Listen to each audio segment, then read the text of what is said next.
History of gymnastics. Gymnastics is began in ancient Greece about 2,500 years ago, where it was used in training to keep fit for sporting activities. In the Greek city of Athens, gymnastic tournaments was held, including tumbling, rope climbing, and other similar activities. The term artistic gymnastics emerged in the early 1800 to distinguish between free-flowing styles from the techniques used by the military. Gymnastics competitions began to flourish in school athletic clubs and various organizations across Europe in the 1880. The Olympic movement was resurrected at Athens in 1896. Gymnastics was one of the first sports included. The Greeks believed symmetry between the mind and body was possible only when physical exercise was coupled with intellectual activity. The Romans conquered Greece. They found that gymnastics was very valuable in their military. Today, gymnastics is often termed the ultimate combination of sport and art. Plato, Homer, and Aristotle strongly advocated the strengthening qualities of gymnastic activity. The early Olympic Games featured some gymnastic discipline which could hardly be called artistic. The World Championship, first held in Antwerp in 1903, field events such as the pole vault, broad jump, and shot put even featured every now and then until 1554. Field events such as with the men competing for individual medals and in team event on each apparatus. 4 years later, women began competing in Olympic gymnastics at Amsterdam. By 1952, the Soviet Union had become the leading country in Olympic gymnastics. It's popularizing slowly after a group of social reformers, including playwrights Anton Chekhov, formed the Russian Gymnastics Federation in 1883. Gymnastics is often termed the ultimate combination of sport and art. Gymnastics is a fun activity that is the foundation for all sport and physical activity. Gymnastics teaches participants how to move, roll, jump, swing, and turn upside down. Gymnastics is an exciting activity and sport for its unique contribution to general fitness, coordination, agility, strength, balance, and speed. Gymnastics provides a sound foundation in movement for boys and girls of all ages.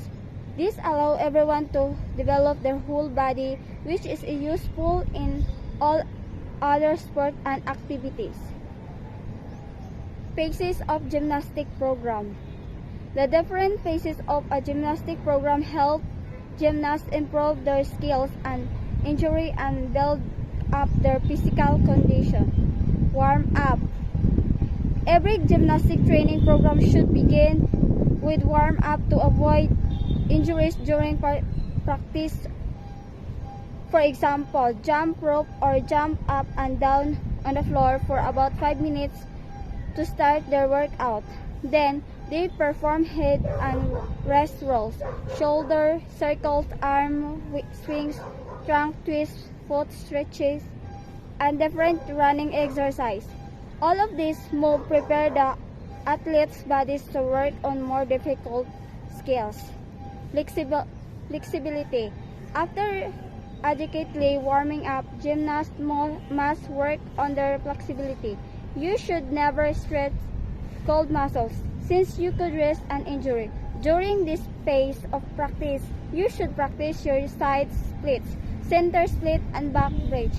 You must also stretch your hamstrings, groin, quads, shoulders, calves, and wrists. All of this will enable you to move your body with more ease as you perform your gymnastic routines. Strength training. Gymnastics requires an incredible amount of strength. You should build muscles and become more powerful through conditioning and other strength training exercise. For example, the gymnastic on the St. John Bosco team perform a series of crunches, jump, and V-ups. You can also use dumbbells and barbells, although you should focus more on repetition than weight. Younger gymnastics should only lift weights under supervision to prevent accidents. Skills. After working on strength and flexibility, gymnasts finally start practicing their competitive skills. Women train on the vault and even bars, balance beam, and floor exercise, while men perform on the vault, floor exercise, parallel bars, horizontal bar, pommel horse, and steel rings. Additionally, both can also tumble on the trampoline, tumbling track, or flip into the foam pit, especially when learning new and difficult skills. After working on strength and flexibility, gymnasts finally start practicing their competitive skills. Women train on the vault and even bars, balance beam, and floor exercise, while men perform on the vault, floor exercise, parallel bars, horizontal bars, pommel horse, and steel rings. Additionally, both can also tumble on the trampoline, tumbling track, or flip into the foam pit, especially when learning new difficult skills.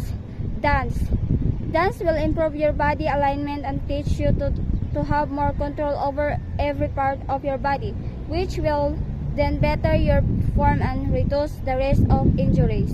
Objective of gymnastics. 4 objectives. We want our kids to love their gymnastic experience. Childhood should be fun, and we focus on creating a positive, high-energy atmosphere that allow our kids to delight in their experience, fulfilling their natural desire to fly, flip, tumble, and marvel at the development of their capabilities. 2. We want to high-quality gymnastic introduction.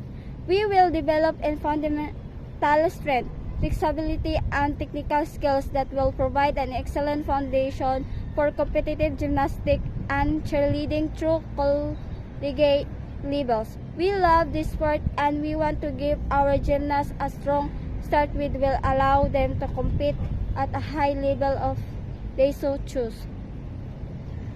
3. We expect that our kids will want to explore many other activities, so we want to give them a strong physical and mental foundation for other athletic endeavors and a lifetime of general fitness.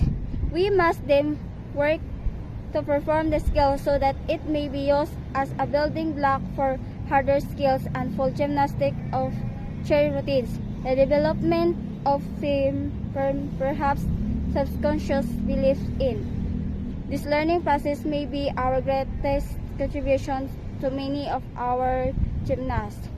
Type of body movement with definition.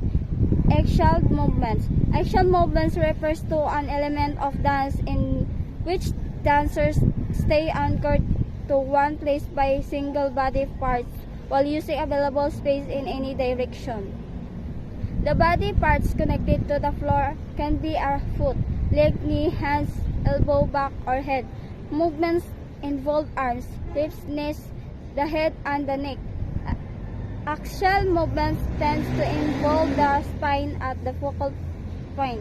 Sometimes, axial motion is done between two dancers as the point of movement is on another person rather than the floor. One dancer can use an arm or the hand of another person as an anchor point and perform movement in place. Axial movements requires flexibility, proper skeletal alignment, agility, coordination, and fine dexterity. Axial movement can even be performed on apparatuses such as poles, bars, steps, and ladders. That's all. Thank you for watching.